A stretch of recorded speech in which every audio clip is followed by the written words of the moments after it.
Bonjour à tous. Eh bien, c'est encore un plaisir pour moi de vous retrouver pour ce cours numéro 9 sur les fondements de la prophétie. Voilà, nous avons pratiquement fait le tour. Il reste encore quelques petites choses que j'ai à vous dire. Aujourd'hui, ce cours numéro 9, eh bien, ce sont, je dirais, quelques conseils et mises en garde concernant eh bien, ce ministère prophétique. En tout cas, c'est un plaisir pour moi de vous retrouver, mes frères et sœurs.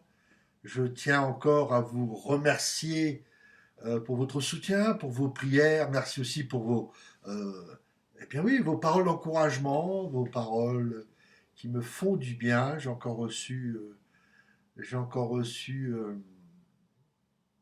des messages qui me font du bien, qui m'encouragent, des commentaires qui me font du bien et qui me réjouissent. Amen, gloire à Dieu. J'espère que vous allez bien.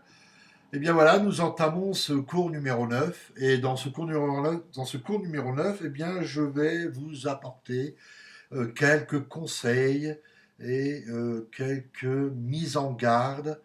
Et bien tout cela pour éviter, je dirais, de tomber dans les pièges comme certains ont pu tomber autrefois et que certains tombent encore aujourd'hui dans les pièges du ministère de prophète. Amen. En tout cas, voilà, c'est un plaisir pour moi de vous retrouver.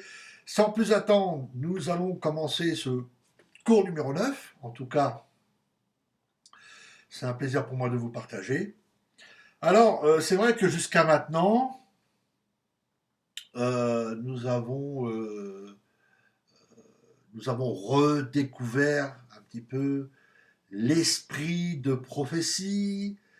Nous avons compris eh bien, euh, qu'il nous fallait grandir dans l'amour de Dieu. Amen.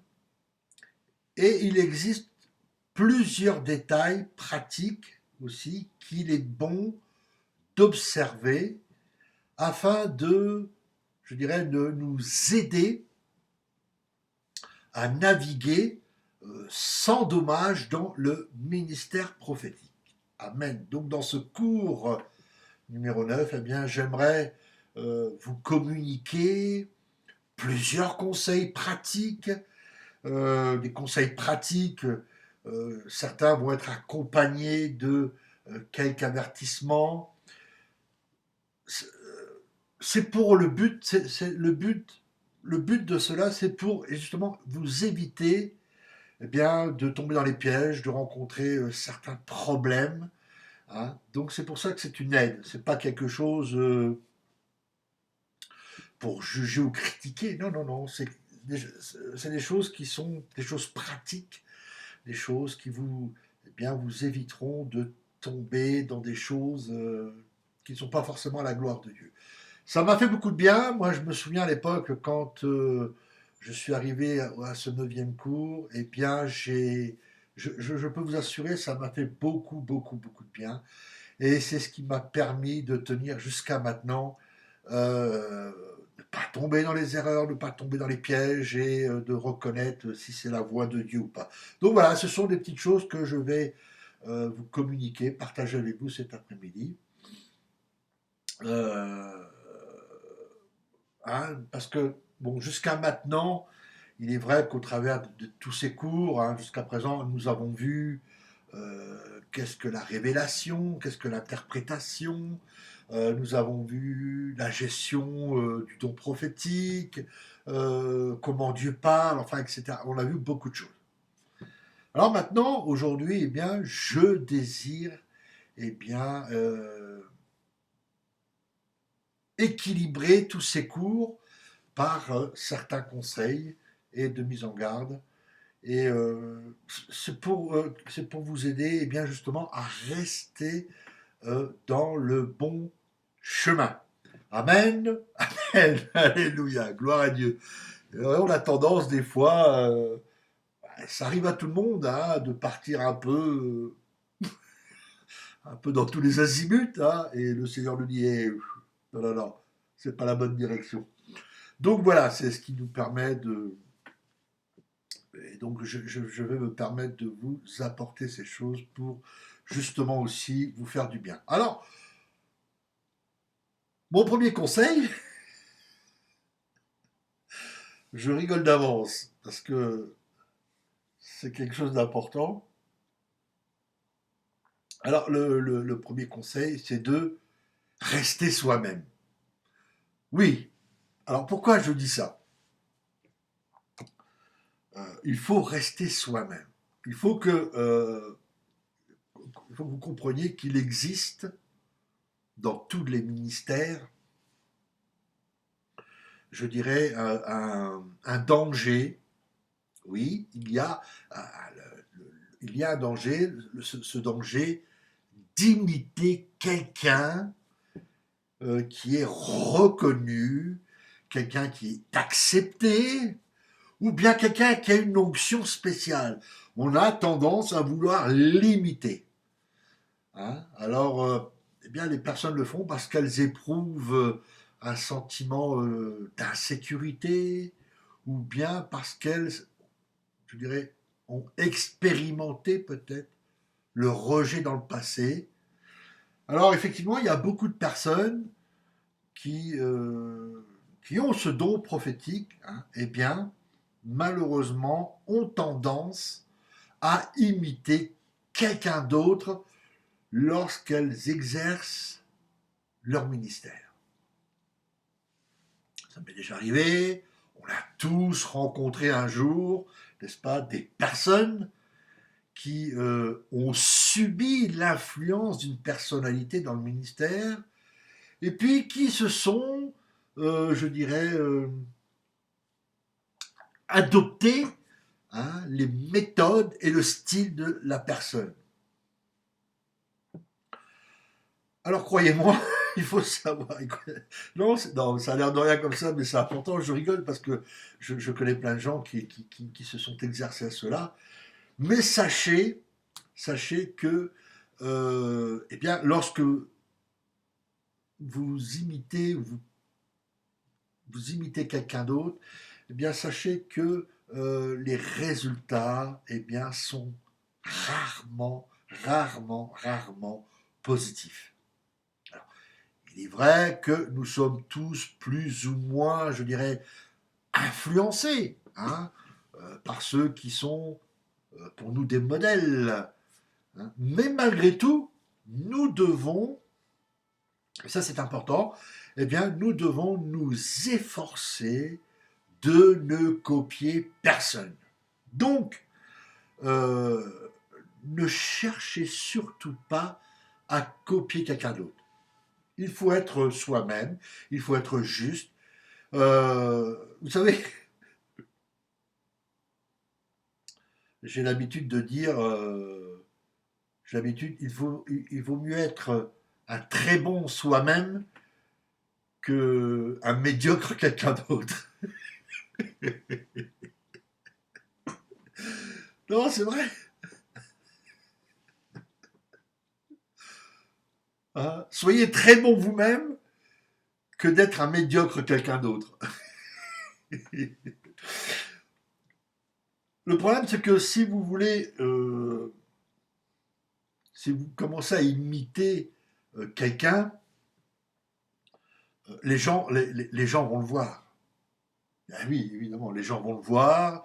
Et qu'est-ce qu'ils vont penser, ces personnes-là? Eh bien, ils vont penser que, eh bien, vous jouez au ministère. Et c'est pas le but. Non, non, non. Mes amis, écoutez-moi bien. Vous savez que le monde a besoin de voir des gens qui sont qui ont suffisamment confiance en Dieu. Les gens ont besoin de voir des personnes qui sont suffisamment confiantes en Dieu pour rester elles-mêmes. Et en même temps, pour laisser Dieu, enfin laisser la gloire de Dieu les utiliser. Laissez le Seigneur vous utiliser tel que vous êtes. Dieu vous a créé tel que vous êtes. Il vous a créé tel que vous êtes pour un but précis. Vous comprenez? Donc soyez cette personne. Moi, autrefois, même encore maintenant, hein, là encore, tout à l'heure, je rencontre des gens euh, voilà, qui veulent imiter les grands prophètes. Mais non, non, non, non, on peut pas, on peut pas. Soyons, donc je le répète, hein, soyez vous-même quelqu'un de bon qu'un médiocre quelqu'un d'autre. Hein, voilà. Donc, Dieu vous a créé tel que vous êtes. C'est pour un but précis. Donc, restez vous-même. Soyez cette personne que vous êtes. Amen. Aussi, il y a quelque chose d'autre que j'aimerais aussi vous dire. Ça, c'est une mise en garde plutôt. Il y a aussi un problème.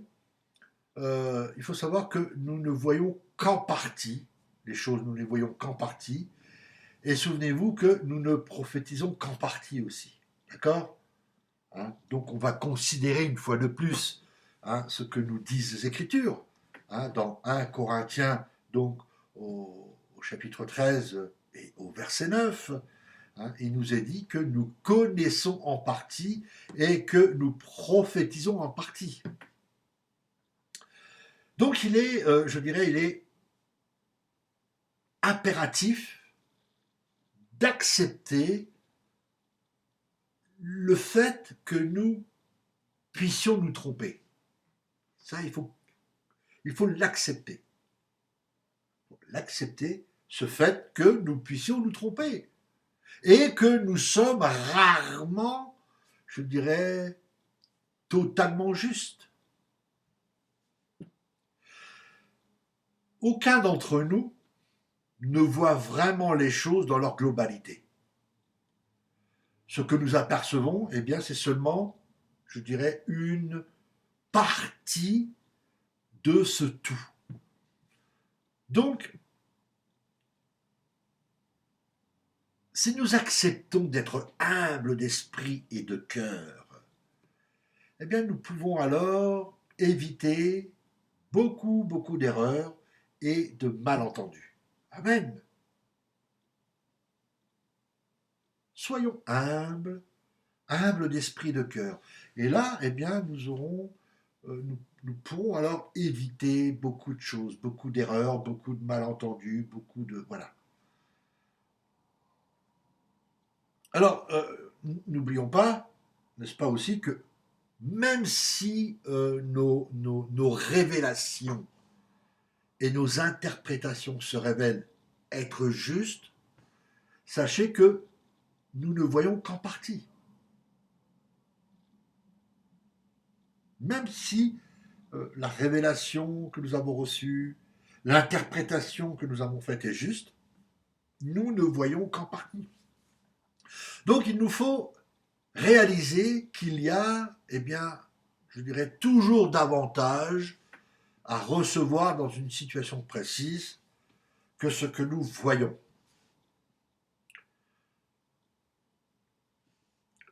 Soyons ouverts, il faut que nous soyons ouverts pour recevoir des révélations supplémentaires, n'est-ce pas, qui peuvent venir de la part d'autres frères, mais aussi du Seigneur. Voyez-vous, beaucoup de prophètes, je dirais les plus doués, eh bien, se trompent souvent en interprétant ce qu'ils reçoivent de Dieu et eh bien, Dieu permet cette situation pour différentes raisons. Tout d'abord, pourquoi? Eh bien, dans un premier temps, c'est pour se garder dans l'humilité, pour garder dans l'humilité ceux qui ont un don manifeste et de leur montrer qu'ils ont besoin, je dirais, d'apprendre toujours. Deuxième chose, c'est pour nous obliger à dépendre de Dieu. Oui, oui. Et puis troisièmement, eh bien, ça nous empêche, hein, c'est pour nous empêcher de considérer comme infaillibles ceux qui ont un don prophétique. Voilà un peu les trois raisons que Dieu permet dans cette situation-là. Alors, je vais vous donner un petit conseil, encore un conseil. Vous savez que Dieu parle souvent de différentes manières au même moment. Voilà.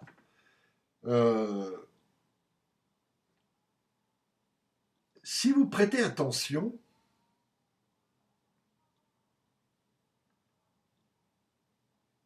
lorsque vous exercez votre ministère prophétique, vous verrez que le Seigneur n'utilise pas un seul canal, mais le Seigneur parle par des voies différentes. Vous recevez d'abord une simple vision. Et puis vous reconnaissez ensuite des blessures dans la personne grâce au discernement des esprits. Donc là, à ce moment, le discernement vous dictera la manière de partager la révélation avec la personne. C'est pour cela qu'il faut être, je le répète, hein, j'ai souvent dit, mais je vais le répéter encore aujourd'hui, il faut être ouvert, n'est-ce pas, aux différents moyens de communication que le Seigneur choisit. C'est pour cela qu'il faut être très attentif, il faut être ouvert, il faut vraiment avoir cette relation d'intimité avec le Seigneur. Comme ça, parce que, voilà, le Seigneur, eh bien, utilise différentes manières, différents moyens de communication. Alors, sachez que ce n'est pas quelque chose de compliqué, parce que au fur et à mesure eh bien, que nous grandissons, je dirais, en sagesse, en expérience, en sensibilité, eh bien, notre ministère peut devenir un outil puissant pour la libération des captifs. Oui, alléluia, amen. Donc c'est pour ça qu'il faut être ouvert. Hein, nous allons grandir, hein, au fur et à mesure de notre marche dans ce ministère prophétique.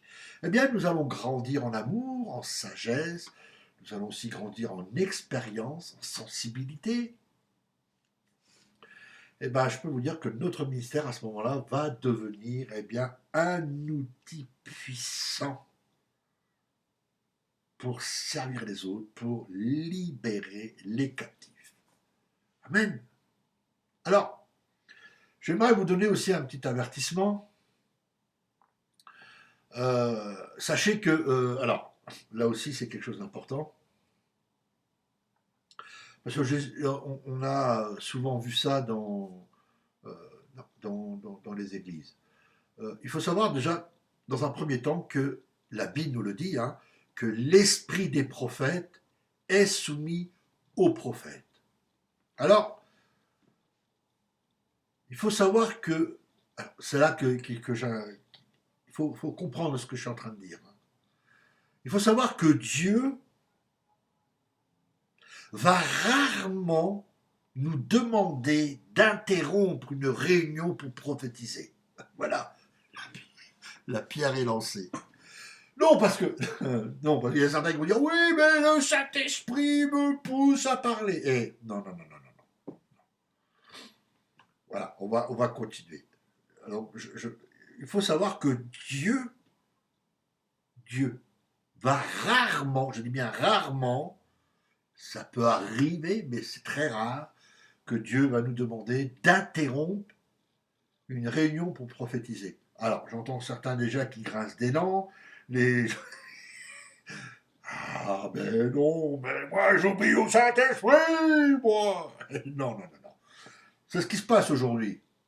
Aujourd'hui, dans l'Église, nous voyons des personnes qui croient que si le Saint-Esprit leur révèle quelque chose, elles doivent immédiatement se lever et dire ce qu'elles ont reçu à toute l'Église.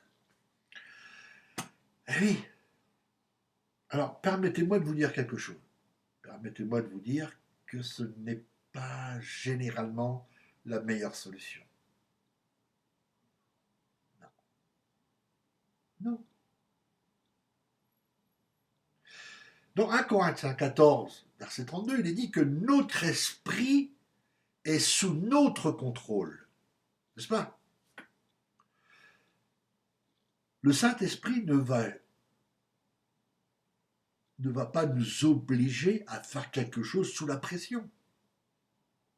Même si nous ressentons l'onction et que nous sommes poussés à prophétiser, nous avons toujours le contrôle de notre esprit.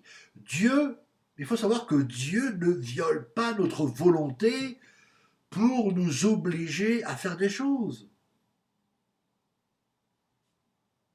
Vous comprenez? Nous ne pouvons pas le blâmer pour nos propres actes. Le grand problème que nous rencontrons est que certains, et c'est là qu'il y a ce souci, c'est que certains désirent tellement atteindre des niveaux supérieurs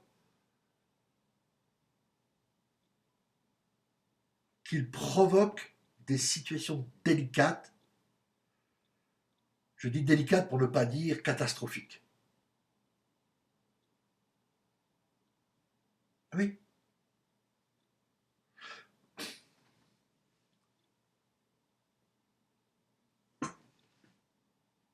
Ils se manifestent après avoir entendu un prophète dévoiler à quelqu'un son nom, sa date de naissance ou bien d'autres détails intimes de sa vie. C'est pour cela qu'il y a certains qui vont chercher à prophétiser, je dirais, au-delà de leur degré de foi. C'est ça qui a le problème aujourd'hui. Les gens cherchent à prophétiser au-delà de leur degré de foi. Il faut que vous compreniez que nous commençons ne commençons pas par des niveaux très élevés. Non, on ne commence pas par là.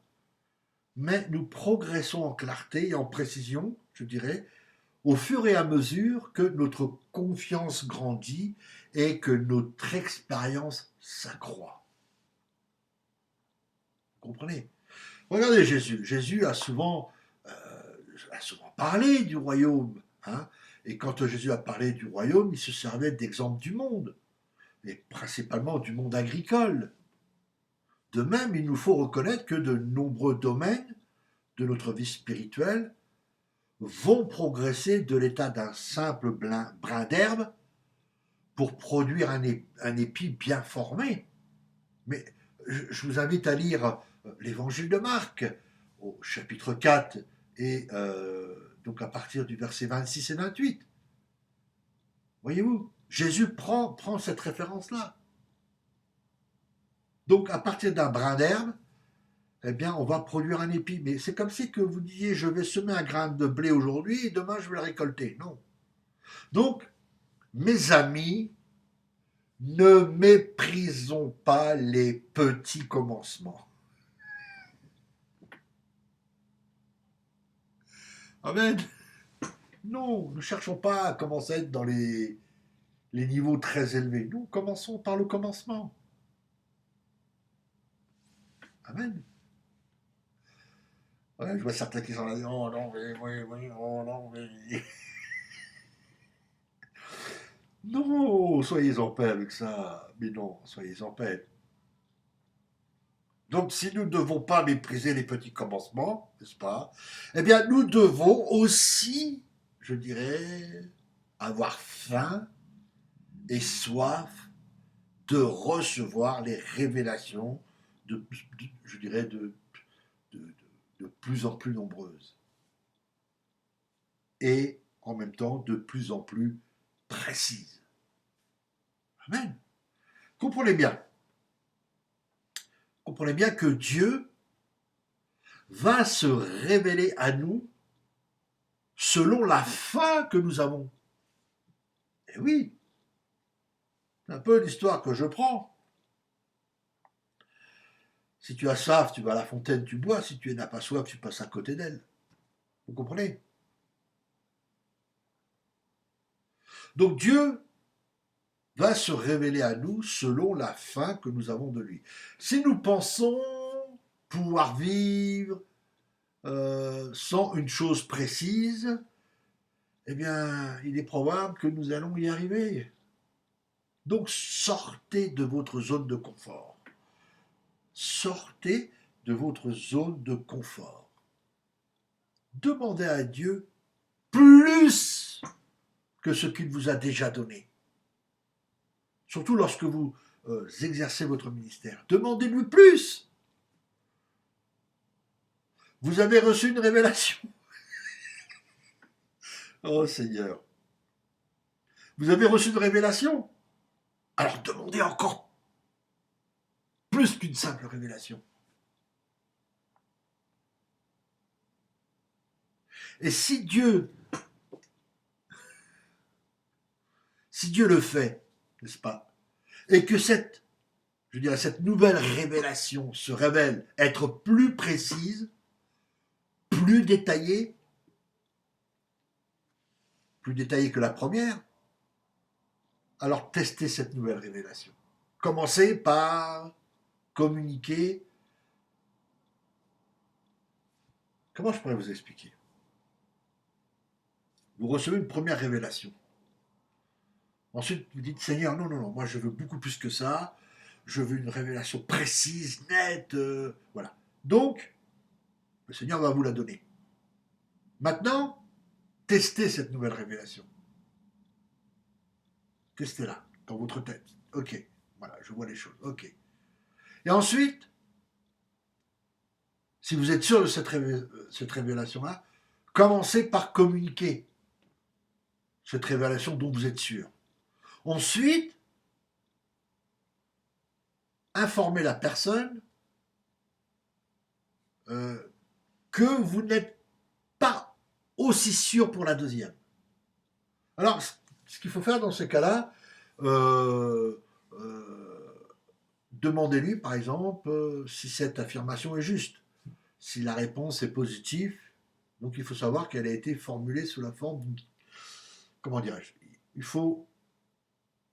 Si la réponse est positive, il faut savoir qu'elle a été, je dirais, formulée sous la forme d'une question. Il ne faut pas avoir peur de poser la question. Dire, voilà, je ne suis pas très sûr de la deuxième révélation. Poser quelques questions à la personne. Et ça n'en diminue en rien l'impact. Je veux dire, ça n'en diminue en rien ça n'en diminue en rien la révélation. Maintenant, si la réponse est négative ou, je dirais, ou seulement, comment dirais-je, partiellement correcte, eh bien, vous pouvez éviter tout malentendu en la présentant selon, eh bien, la mesure de votre foi. Cette mesure de foi que nous avons selon Romains chapitre 12 verset 6. C'est ce qui est écrit, puisque nous avons des dons différents, voilà ce que dit Romains chapitre 12 verset 6, puisque nous avons des dons différents selon la grâce qui nous a été accordée, que celui qui a le don de prophétie l'exerce selon l'analogie de la foi. Voyez-vous?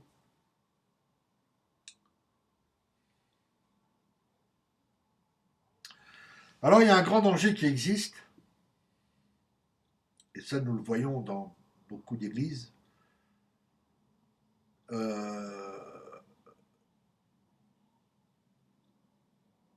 Prenez garde, mes amis. Prenez cela comme un avertissement. Prenez garde de ne pas essayer de contrôler qui que ce soit en utilisant une révélation prophétique ou votre réputation. Vous savez que manipuler les autres est très dangereux. Très dangereux. Il y en a beaucoup qui l'ont fait, il y en a beaucoup qui ont détruit des couples, qui ont détruit des familles, qui ont détruit même des assemblées, qui ont mis la division. Ne faites jamais ça. Ne le faites jamais, s'il vous plaît. Prenez cela comme un avertissement. N'essayez pas de contrôler qui que ce soit en utilisant une révélation prophétique ou votre votre réputation, si vous avez déjà une responsabilité dans l'Église, si votre pasteur eh bien, vous reconnaît comme avoir le don prophétique, ne commencez pas à contrôler les gens ou contrôler quoi qu'il que ce soit. Non. Parce que manipuler les autres, manipuler des gens, c'est très dangereux. Il y en a tellement eu qui le font. Il y en a encore qui le font aujourd'hui. Il y en a qui le font aujourd'hui. Alors, s'il vous plaît, ne le faites pas. Ne le faites pas. Vous voulez un conseil? Eh bien, écoutez-moi. Un conseil que je peux vous donner, c'est honorer la parole écrite. Amen. La Bible est un merveilleux don de Dieu. Et si elle demeure dans notre cœur, eh bien, nous allons grandir dans le domaine spirituel et pas seulement dans le ministère prophétique. Voyez-vous? Amen. Oui, je sais, ça a l'air de rien comme ça, mais c'est important. C'est important. Excusez-moi. Pardon, excusez-moi.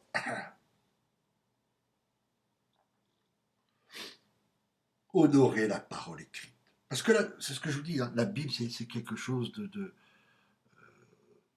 c'est un don merveilleux. C'est un don merveilleux de Dieu. Et si cette parole demeure dans notre cœur,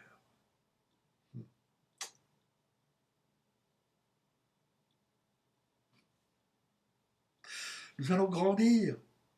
Nous allons grandir dans le domaine spirituel. Eh oui, pas seulement dans le ministère prophétique, mais dans le domaine spirituel. Alors, il est vrai que certains dirigeants, certains pasteurs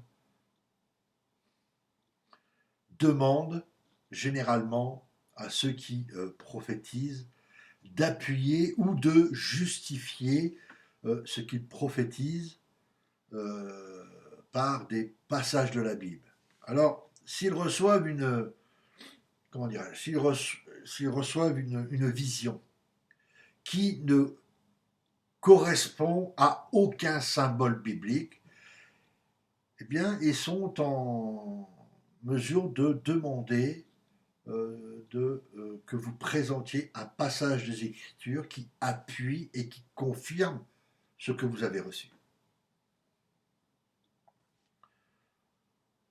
Oui, ils sont en droit de vous demander, voilà, lorsque vous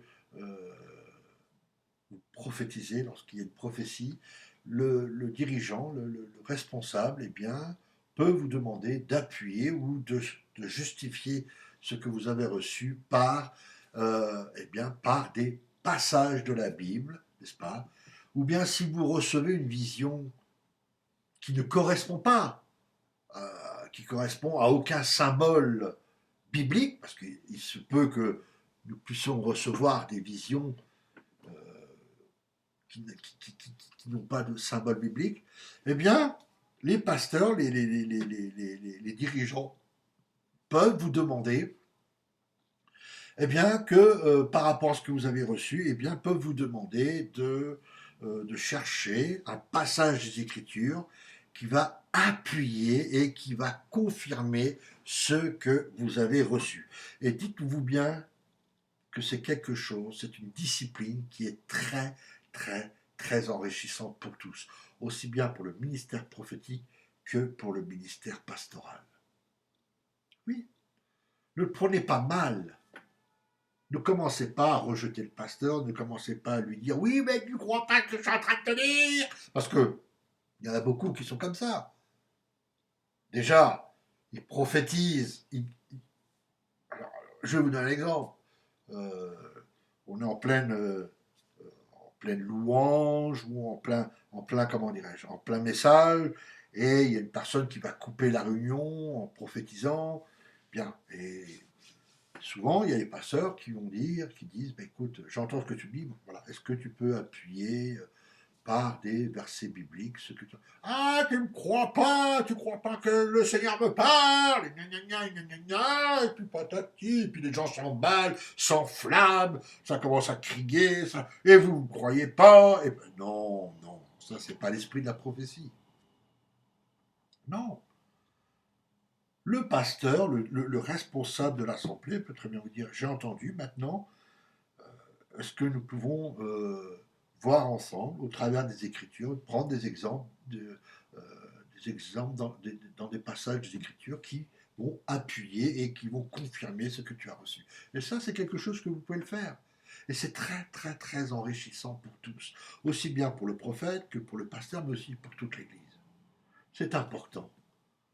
C'est important. Ne vous mettez pas en colère, ne croyez pas qu'ils vous rejettent ou qui comment dirais-je, qui doutent de vos capacités. Non, c'est un choix et c'est normal que lorsque nous prophétisons, eh bien, nous devons euh, euh, confirmer cette parole par un passage biblique, soit par un passage biblique ou soit un symbole biblique que nous trouvons dans la Bible, hein, comme le serpent par exemple. Voilà. Alors certains vont dire que le serpent c'est Satan, mais il n'y a pas que Satan. Lorsque le peuple d'Israël dans le désert se faisait mordre par des serpents mortels, il mourait, Dieu a dit à Moïse, ben, fais-toi un serpent d'airain, mets-le au bout d'une perche, et chaque fois que les gens se feront mordre, qu'ils regardent le serpent d'airain, et ils seront sauvés. Donc, voyez-vous, c'est un symbole, le serpent d'airain. Donc aujourd'hui, on a mis une étiquette, le serpent représente Satan. Mais non, pas du tout, pas forcément. C'est aussi le problème. Bon, je ne vais pas revenir sur ce détail-là, mais si. Donc n'ayez pas peur. Voilà, vous avez reçu une vision avec un symbole, voilà, dans la parole de Dieu, quel symbole veut dire ça, ou bien vous avez reçu, vous pouvez même recevoir un texte biblique. Oui, il m'est déjà arrivé plusieurs fois, je suis en prière, et d'un seul coup mon regard s'arrête sur un frère ou une sœur, je me dis Seigneur, mais pourquoi je dois regarder, et puis d'un seul coup je reçois pour lui un, un passage de la Bible. Voilà, ça peut être Ésaïe, ça peut être Lévitique, ça peut être Ézéchiel, ça peut être quel que soit. Je reçois, par exemple, voilà, Psaume 132, voilà. Et donc, voilà.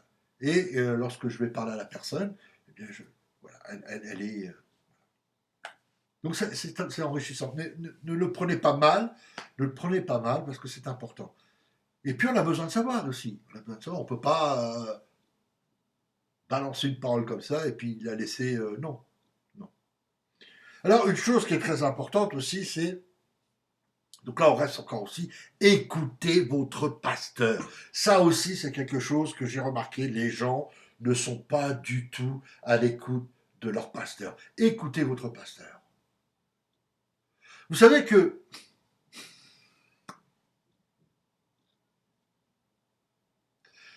j'entends déjà certains qui grincent des dents, oui, mais mon pasteur m'écoute pas, il n'est pas d'accord avec ce que j'ai dit, puis j'avais été dans telle église, ils n'ont pas accepté ce que je leur ai dit. Non, écoutez votre pasteur. Ça, c'est une chose importante. Vous savez que les pasteurs ne voient pas généralement ce que nous pouvons voir. Les pasteurs ne voient pas ce que vous voyez.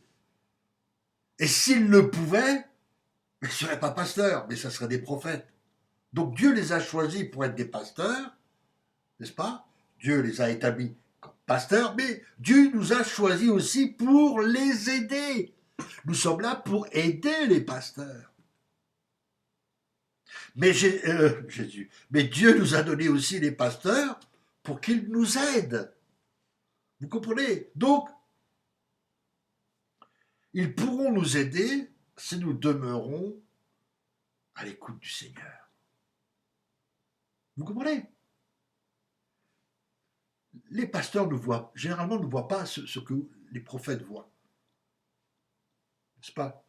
Dieu les a choisis, les a établis dans le ministère pastoral, mais Dieu aussi vous a choisis pour être prophète.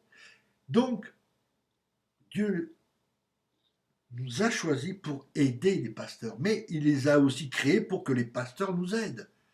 Donc nous devons nous aider les uns aux autres. Ne commencez pas à rejeter le pasteur, ne commencez pas à critiquer le pasteur, ne commencez pas à dire oui, mais mon pasteur, il n'est pas d'accord avec ce que j'ai dit, ben voilà, il n'a pas voulu que je prophétise. Et puis, okay, c'est son droit. Il est l'autorité. On en a déjà parlé. On a parlé sur l'autorité de l'Église déjà. Si vous n'avez pas une responsabilité dans l'Église, vous n'avez aucune autorité. Si vous avez une responsabilité dans l'Église, oui, vous avez une partie de l'autorité. Mais l'autorité, c'est le pasteur. Donc, sachez être à l'écoute de votre pasteur. Nous sommes là pour aider le pasteur. Nous sommes là pour les aider, les pasteurs. Nous ne sommes pas là pour les détruire. Nous ne sommes pas là pour les critiquer. Non, nous sommes là pour les aider. Donc, un petit conseil, suivez la présence de Dieu. Ça, c'est impératif. Suivez la présence de Dieu. Très souvent, lorsque nous avons besoin d'interpréter une révélation, rechercher la présence de Dieu est aussi importante que chercher la signification de la révélation. Vous comprenez? Lorsque nous faisons fausse route, en recherchant une interprétation, eh bien, nous allons ressentir en nous un sentiment de confusion, quelque chose qui va se produire dans notre âme. Eh bien, c'est la façon de Dieu que Dieu utilise pour vous dire hey, non, non, non, ne cherche pas de ce côté-là, c'est pas de ce côté-là, il faut que tu ailles. Vous comprenez? Souvent, le Seigneur nous guide par sa présence ou par l'absence de sa présence.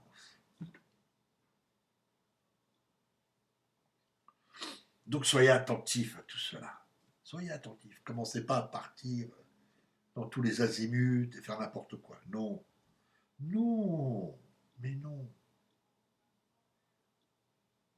Alors, avertissement, si je vais donner un petit avertissement de ce côté-là. Servez les autres avec votre don. Ne l'utilisez pas pour établir votre propre autorité ou pour vous faire connaître. Non. Ne commencez pas à essayer de vous établir, à être reconnu, d'avoir votre propre autorité. Non. Il est important de savoir une chose, c'est de servir les autres. Ça, dans l'amour. Il est important de servir les autres avec les révélations que Dieu nous donne. Si vous essayez de vous imposer en vous servant de votre don, ça c'est une autre affaire. Non, ça c'est autre chose. Ne cherchez jamais à attirer les gens vers vous en utilisant les révélations que vous recevez, mais rappelez-vous que c'est Dieu qui nous donne l'autorité spirituelle. Il faut bien que vous compreniez. C'est Dieu, c'est pas à vous qui décidez que vous êtes l'autorité spirituelle. Non, c'est Dieu qui vous donne l'autorité spirituelle. Et il le donne quand il veut. Pas quand vous voulez, mais quand Dieu veut. Nous ne pouvons pas décider d'acquérir une position d'autorité par nos propres moyens. Et pourtant, il y en a qui le font. Ils essayent. Ils se cassent les dents. Oui. Beaucoup ont essayé. Beaucoup ont essayé d'acquérir cette position d'autorité par leurs propres moyens et se sont cassés les dents. Non, mes amis, écoutez-moi bien. Non, c'est important. C'est important ce que je dis parce que il ne faut pas non plus tomber dans l'orgueil, il ne faut pas non plus... voyez-vous. Nous devons simplement, au contraire, nous mettre, je dirais, dans une position de serviteur et nous consacrer pour les autres. Voilà. C'est ça que nous devons être. Nous devons être dans cette position de serviteur. Nous devons servir les autres. Ce n'est pas les autres qui doivent vous servir, c'est vous qui doivent servir les autres. Et de vous consacrer pour les autres. Alors, lorsque nous aurons appris à servir Dieu, n'est-ce pas, en servant les autres, nous saurons alors que ce que signifie qu'être un responsable. Oui, c'est à ce moment-là. Apprenez à servir Dieu en servant les autres. Et là, vous saurez ce que signifie d'être un responsable. Alors, encore un conseil, trouvez-vous des personnes prophétiques, des personnes affermies pour vous enseigner. C'est vrai que nous pouvons apprendre beaucoup de l'expérience des autres si nous donnons la peine de rechercher leur amitié et si nous recevons leur sagesse. Ces personnes vont nous aider à éviter les erreurs qu'ils ont eux-mêmes commises. Alors, aussi une autre chose aussi qui est important, prophétisez ce que le Seigneur vous donne et rien d'autre. Rien d'autre. Ce que vous avez reçu du Seigneur, vous le dites, pas plus ni moins. J'ai connu une sœur qui habitait à côté de Dieppe. Oh, une prophétie interminable. D'ailleurs, il y a un moment donné, on lui a dit, écoute, arrête, parce que ça rentrait dans les règlements de compte, enfin, c'était des trucs inimaginables. Il y a beaucoup de personnes qui ont du mal à commencer, n'est-ce pas, à prophétiser et à s'arrêter en même temps que le Seigneur. Et oui, parce que le Seigneur va vous parler, il va vous donner une chose, donc vous communiquez ce que vous recevez, et quand le Seigneur s'arrête, arrêtez-vous. Commencez pas à raconter des...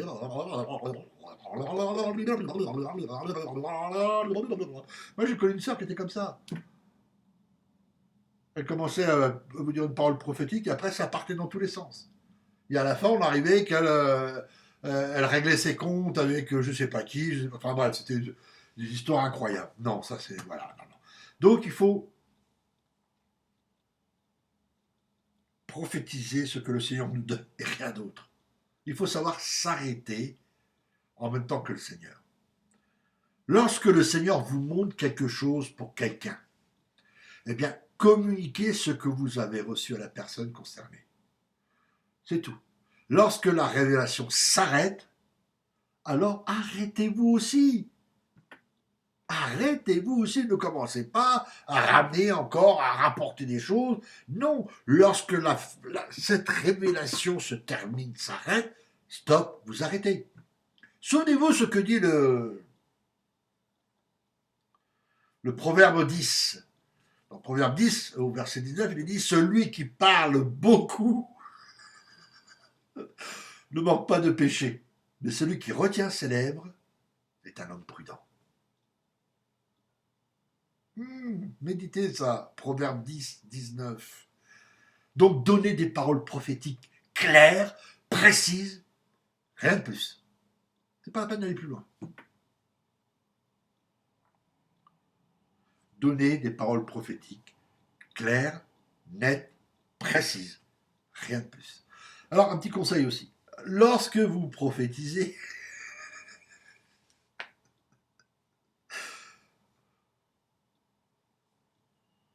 je souris d'avance parce que lorsque vous prophétisez, lorsque vous apportez une parole prophétique, je vous en prie, ayez le sourire. Parce qu'il y a tellement de personnes, lorsqu'ils reçoivent une parole prophétique, ils ont un visage dur, ils sont austères, et la voix change. Oh, Dieu m'a montré que tu as péché.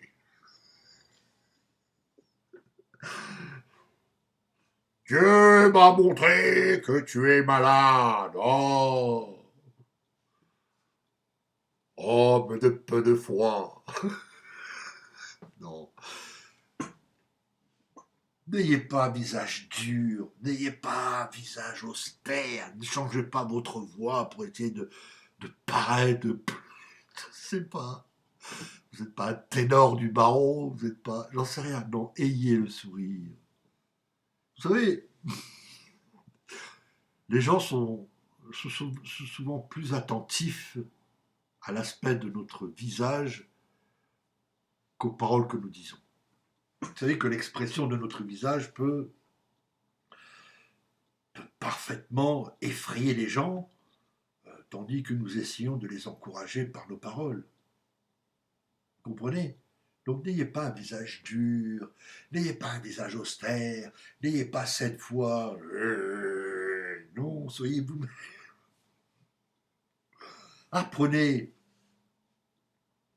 apprenez à encourager les gens en utilisant votre visage, votre expression et votre langage corporel. Nous devons démontrer l'amour de Dieu de toutes les manières possibles. Oui, c'est ça que nous devons faire. Démontrer l'amour de Dieu de toutes les manières possibles. Je vais vous donner un exemple.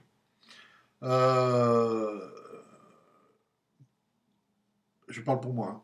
Moi, je ne reste jamais debout lorsque je prophétise devant quelqu'un. Je ne reste pas debout. Soit je m'assois près de la personne, ou bien je m'agenouille devant elle. Pourquoi je le fais? Pourquoi je vais m'asseoir à côté d'elle ou je m'agenouille devant elle? Eh bien, c'est afin de ne pas la dominer. C'est pour pas lui donner ce sentiment que je la domine. Non. Je préfère, moi, adopter une position d'infériorité plutôt qu'une position de supériorité. Vous savez, il y a beaucoup de personnes, il y a beaucoup de gens qui sont automatiquement intimidés par comment dirais-je, le concept de la prophétie. Ils sont intimidés. Alors c'est pour cela que, eh bien, moi, j'adopte une position de serviteur lorsque je prophétise. Alors, mise en garde aussi, euh, n'essayez pas de remplacer le Saint-Esprit. Vous savez tous que nous sommes déjà, vous avez tous compris, n'est-ce pas, que nous sommes appelés à encourager et non à obliger les personnes à obéir à Dieu. La prophétie du Nouveau Testament n'a rien, je dirais, d'une confrontation comme nous l'imaginons parfois. Non, la prophétie qui est destinée aux croyants a pour but de quoi? Eh bien, d'édifier, d'encourager, d'exhorter, consoler, et non pas châtier ni à réprimander, parce qu'il y en a beaucoup qui le font. Là, il n'y a pas longtemps, cet après-midi encore sur Facebook, des personnes, des gens qui sont là en train de dire des choses, qui se disent prophètes depuis je ne sais pas combien d'années et qui n'ont rien compris à la prophétie. Et qui sont là, qui sont en train de châtier, qui sont en train de réprimander, qui sont en train de juger. Et est-ce qu'ils ont l'esprit selon l'Apocalypse 19-10? Là, c'est la question que je me pose. Enfin bref. Alors, aussi autre chose qui est, tout aussi important, il y a l'imposition des mains. L'imposition des mains est un problème. Combien de fois j'ai vu des gens débarrouler et imposer les mains aux gens? Non, j'ai vu trop de prophètes qui sont arrivés, qui ont imposé les mains sans demander la permission. Eh oui, sachez que nous ne détenons pas cette sorte de droit divin. Nous n'avons pas ce droit divin qui nous donne l'autorisation d'imposer les mains à n'importe qui. Non! Nous devons demander d'abord à Dieu de nous donner le feu vert pour le faire. Nous devons demander à la personne, est-ce que vous désirez que j'impose les mains pour prier avec vous? Si nous sentons dans notre esprit que Dieu nous approuve, alors nous allons aller trouver la personne et lui demander son autorisation. Nous demandons l'autorisation à la personne avant de lui imposer les mains. On n'arrive pas, hey, t'imposes les mains. Sors de ce corps, Satan. Oh.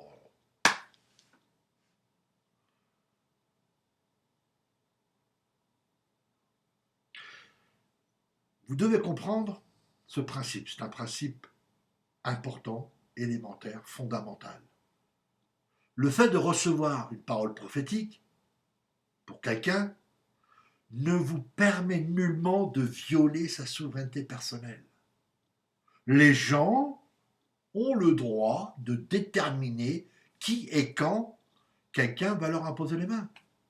Et ça, c'est un droit que nous ne devons pas nous approprier. Non.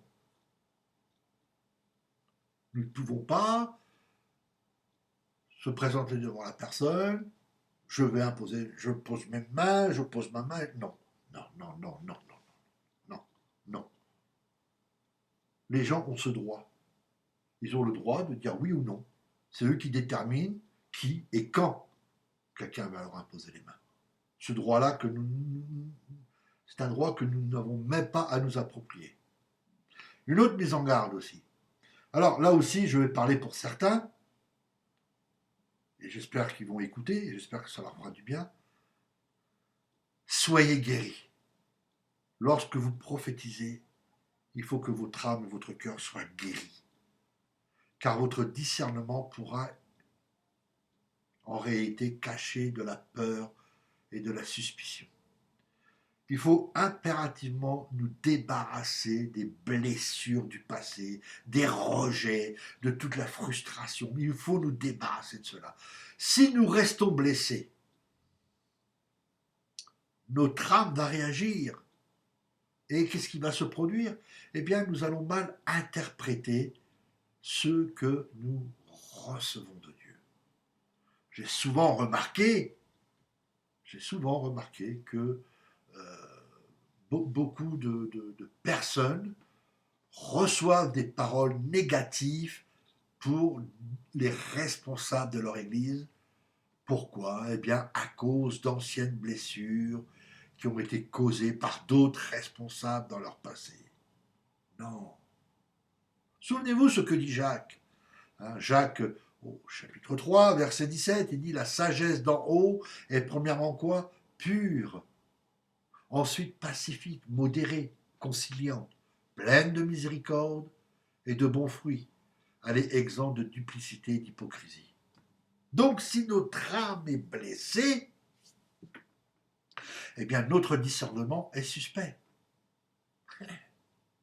Donc la guérison est une nécessité. C'est une nécessité qui aspire à prophétiser de manière juste. Alors, excusez-moi, parce que je viens de recevoir...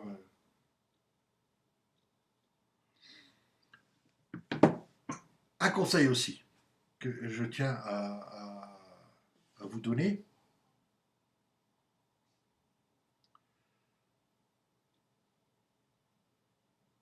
Éloignez-vous si vous êtes en colère. Éloignez-vous si vous êtes en colère. Vous savez qu'avoir donné une... On va prendre l'exemple de Moïse. Moïse a donné une fausse image. Il a donné une image d'un Dieu en colère, alors que Dieu ne l'était pas. Eh bien, cela a empêché Moïse de conduire Israël en terre promise. On peut le lire dans Nombre au chapitre 20. Moïse, à ce moment-là, avait donné une fausse image d'un Dieu. Il leur a montré un Dieu en colère. Il s'était mis en colère. Et ça, c'est ce qui a empêché Moïse de rentrer en Israël, de conduire Israël en terre promise. Chaque fois, il se peut qu'on peut être fatigué. Chaque fois que nous sommes fatigués, ou que des gens nous ont provoqués, eh bien, il nous faut absolument apprendre à nous taire.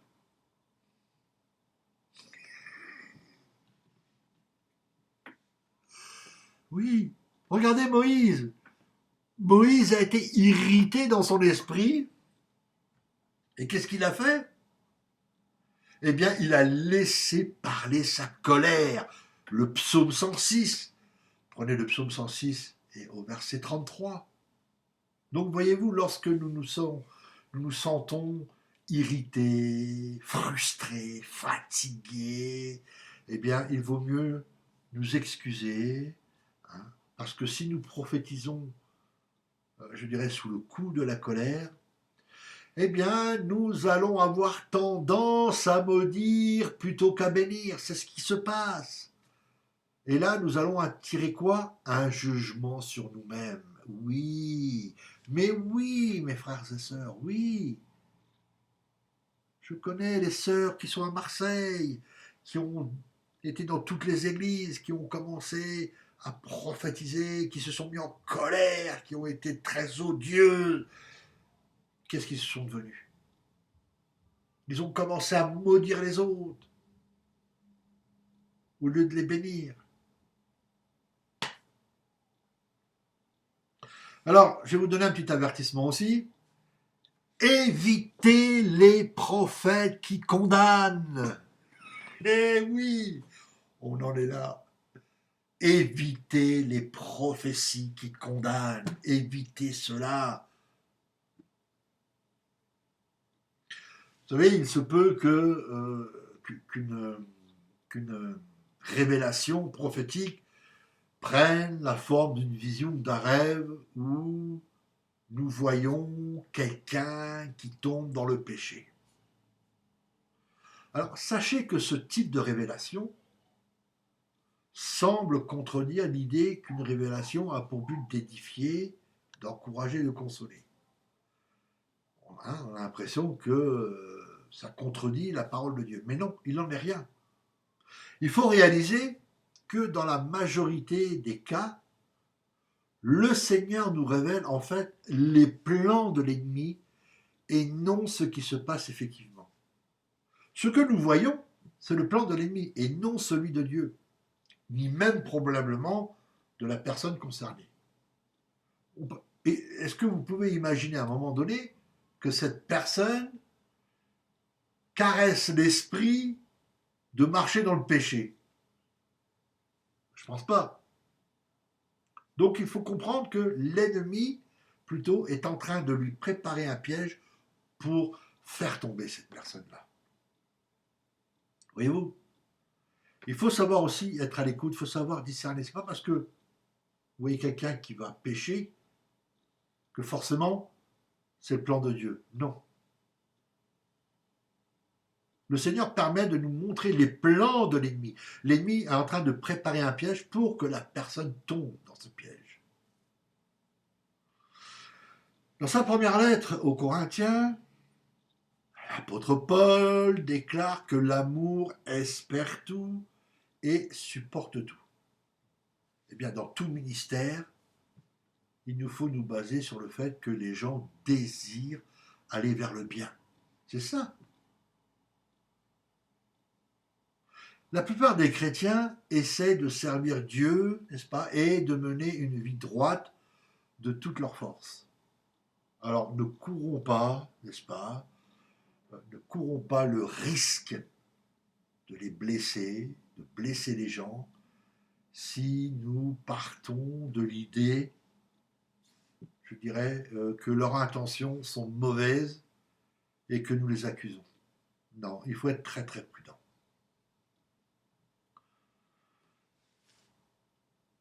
Nous ne pouvons pas prophétiser ce genre de révélation comme étant, je dirais, le plan de Dieu.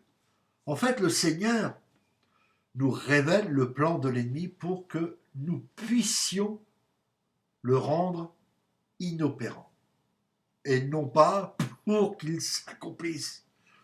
L'une des tactiques favorites de Satan, eh bien, ça consiste à faire passer ces mensonges pour des vérités venant de Dieu. Donc, mes amis, apprenons donc à discerner et à connaître le cœur de Dieu ainsi que ses plans. C'est important. Je sais que certains vont dire, oui, ils se répètent encore les mêmes choses, les plans de Dieu, le cœur de Dieu, oui, non. Si je vous le dis, c'est parce que c'est important. Il faut que vous discerniez et que vous connaissiez le cœur de Dieu ainsi que ses plans. Alors, je vais vous donner aussi un autre conseil, parce que cela, ça arrive souvent. Ne transformez pas une prophétie en prière. Il y a beaucoup de personnes essaient d'éviter de se mouiller en donnant une prophétie directe. Ils estiment que s'ils communiquent ce qu'ils ont reçu sous la forme d'une prière, eh bien, la personne concernée va immédiatement comprendre qu'il s'agit d'une prophétie et ainsi, ces personnes-là ne courent aucun risque de donner une parole qui pourrait s'avérer fausse. Eh bien, je vais vous dire une chose. Ceci n'est pas une bonne idée. Ce n'est pas une bonne idée. Et cela pour deux raisons. La première, c'est que nous sommes appelés à marcher par la foi, n'est-ce pas? Et à être aussi direct et spontané que possible. Donc, le fait de changer notre manière de procéder afin de dissimuler nos peurs, eh bien, je vais vous dire une chose, cela permet à l'ennemi d'avoir accès à nos vies. Vous savez que la crainte est un péché dont il nous faut nous repentir et non de s'en accommoder. La crainte est un péché. La peur est un péché dont il nous faut se repentir. Nous ne devons pas nous accommoder de la peur. Et puis la seconde raison, n'est-ce pas? Eh bien, c'est que les gens ont besoin que nous soyons clairs avec eux. Ils ont besoin de ça. Les gens ont besoin de voir que nous sommes clairs envers eux.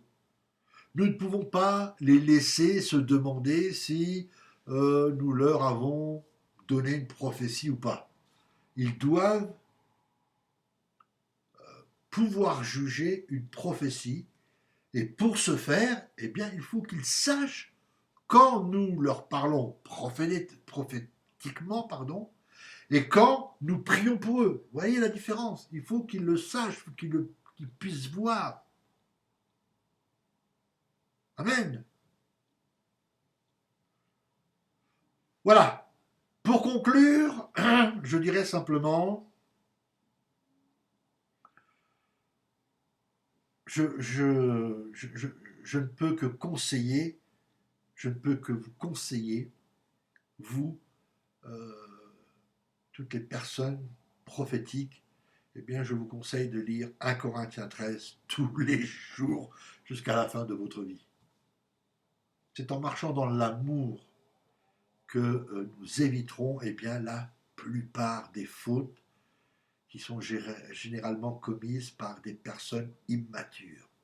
Donc, grandissons à la fois dans l'amour, en sagesse, n'est-ce pas? Et puis, n'oublions pas tous ces avertissements. Notre ministère sera beaucoup plus utile à l'édification de l'Église si nous apprenons à éviter toutes ces erreurs. Amen. Amen. Voilà. Notre ministère n'en sera beaucoup plus utile pour l'édification de l'Église, n'est-ce pas? Mais la condition, c'est que nous devons apprendre eh bien, à éviter toutes ces erreurs. Amen. Amen. C'est pour cela que il y a ces cours sur les fondements de la prophétie qui, j'espère, vous a permis de comprendre un peu mieux ce ministère et qui, par ses conseils, ses mises en garde, ses avertissements, eh bien, cela pourra vous mettre en dehors des pièges que l'ennemi pose chaque jour et nous discréditer. Même, il y a certains, malheureusement, il y a beaucoup aussi de personnes, des soi-disant frères et sœurs, qui veulent discréditer ce ministère prophétique. Donc, eh bien, c'est à nous de démontrer que le ministère prophétique eh bien, est un don de la part du Seigneur. Amen. Donc voilà, ce cours numéro 9 est terminé. Nous verrons prochainement le cours numéro 10 sur les faux prophètes. En attendant, si vous avez des questions, si vous voulez m'interroger, eh bien, n'hésitez pas, vous pouvez m'écrire à l'adresse qui s'affiche en ce moment en dessous et eh bien, je me ferai un plaisir de vous répondre. En tout cas, c'était une joie pour moi de partager avec vous. Je vous souhaite une bonne journée, que le Seigneur vous bénisse. Encore une fois, merci à vous tous, à mes frères et sœurs, pour votre soutien dans les prières. Merci pour vos messages d'encouragement. Merci, ça me fait du bien. Merci aussi pour les critiques, parce qu'il en faut. Amen. En tout cas, voilà, on se retrouve très bientôt pour le cours numéro 10. En attendant, n'hésitez pas, écrivez-moi et je me ferai un plaisir de vous répondre. En attendant, bonne journée à vous tous.